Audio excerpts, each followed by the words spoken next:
Hello everyone. Today I am going to talk about the end game of Naxalism, that is the central government's Operation Prahar.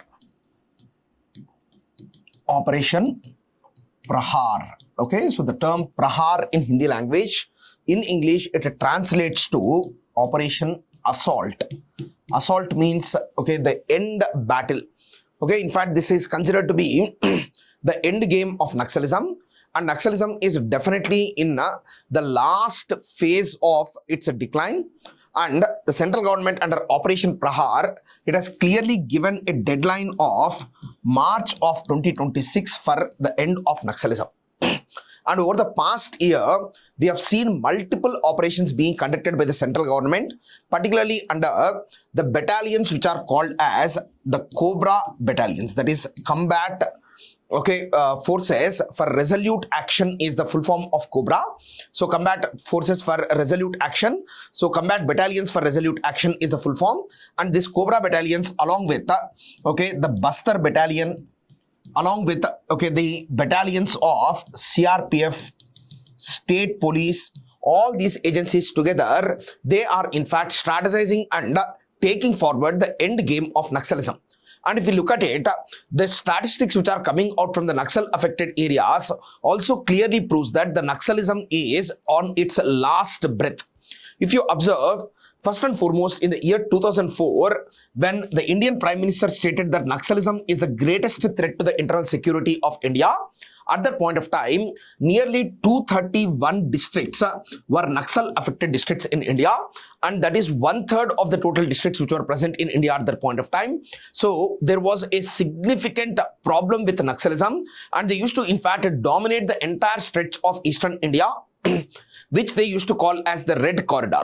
Now, today, 20 years after, in the year 2024, if you observe, the number of Naxal affected districts today in India are just 38.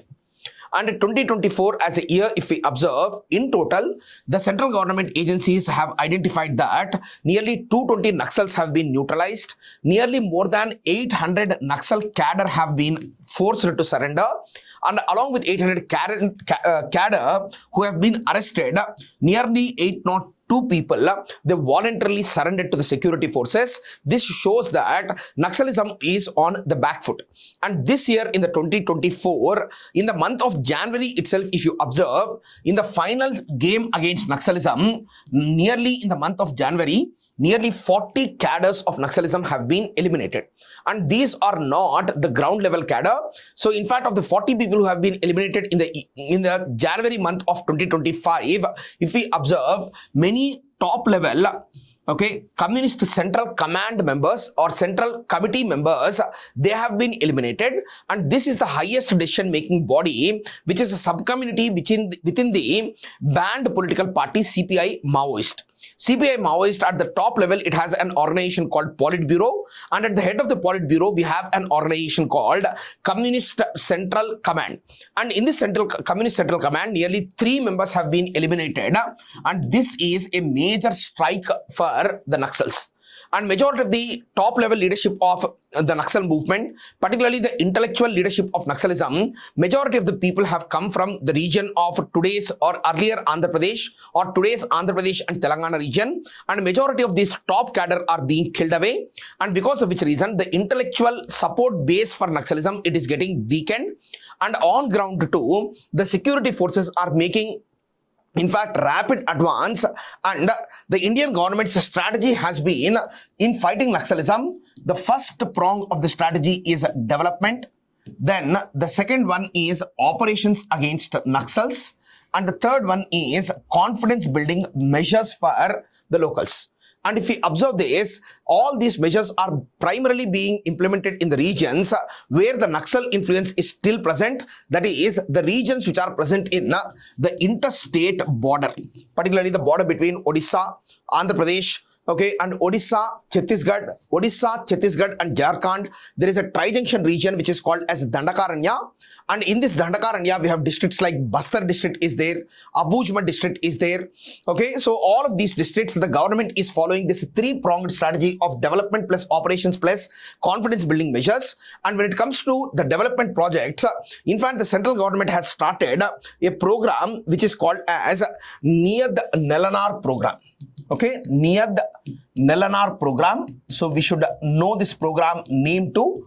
The Niyad Nelanar program is a program which is being conducted for integrated development of the most Naxal affected regions, and in all the regions or all the villages where there is significant Naxal influence, in those regions, what the central government is doing is, it is establishing integrated development centers. And these integrated development centers, they contain all the necessary physical infrastructure, and along with physical infrastructure, social infrastructure like schools, okay, colleges, hospitals, roads, telephone towers, everything is being developed in a concentrated manner in the program which is called as Niyad Nelanar program. And through this, they are able to win the tribal population who were sympathetic towards the Naxal cause towards the side of the government. And along with that, one more important thing is the operational strategy. If you observe, the central government has established nearly 280 forward operation bases in the most Naxal affected regions. Okay, what is the term that has been used? Forward operational bases. And these forward operational bases, in fact, play a very, very important role in curbing Naxalism, and they in fact provide the necessary infrastructure to conduct the guerrilla operations in order to expel the Naxal ranks. Then along with that, the third measure is confidence building measures, and under the confidence building measures, the central government has taken a plan which is called as media plan, and through the media plan, the government is building very strong counter narrative against the narrative of the Naxals. So the Naxals have a narrative of their own, and the central government is building a strong counter narrative against the Naxal narrative, and through this media plan, they are trying to win over the people to the government side, and the development is also clearly visible to the Naxals, and the top level leadership is being killed away. The ground level workers are losing confidence on the Naxal ranks and their ideology. That is the reason why so many are surrendering. And along with that, there is also this operational efficiency of the government, because right now the Cobra battalions, particularly, they are technologically highly sophisticated when compared to the Naxals, and they are able to target the Naxals in their hideouts. They are using drones, they are using canine dogs, and along with the drones and dogs, they are using satellite imagery. Then along with that, grenade protection also they have. So all of these things are helping the security forces in fact fighting against the Naxal ranks, and the Naxalism definitely is on its last breath, and definitely by the year March 2026 the security forces are very confident that they are going to eliminate the Naxal bases from the country. But eliminating the Naxal bases will not automatically mean the end of the Naxal ideology. Okay, in order to end the ideology, the development and confidence building measures, they have to go on for a long period of time, and along with that, there should be provision of employment to the tribals, okay, control over the local resources for the tribal groups, control over forests for the tribal groups. All of these things, if properly implemented, then there will be a permanent end to the ideology of Naxalism.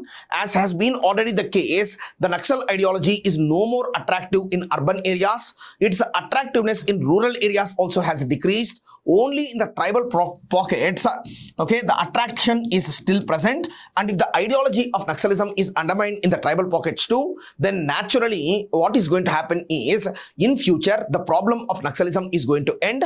I have provided the necessary statistics for Operation Prahar, and under the Operation Prahar itself, Operation Dandakaranya is also being followed, and in the thick jungles of the tri-junction region of Chhattisgarh, Jharkhand and Odisha, these Naxal combing operations are ongoing, and most probably by March of 2026, the security forces are finally going to end the menace of Naxalism as a security threat. But the ideology of Naxalism is more important, and it has to be ended through development and confidence building measures. On this note, let's take a halt here. Okay, thank you for your time.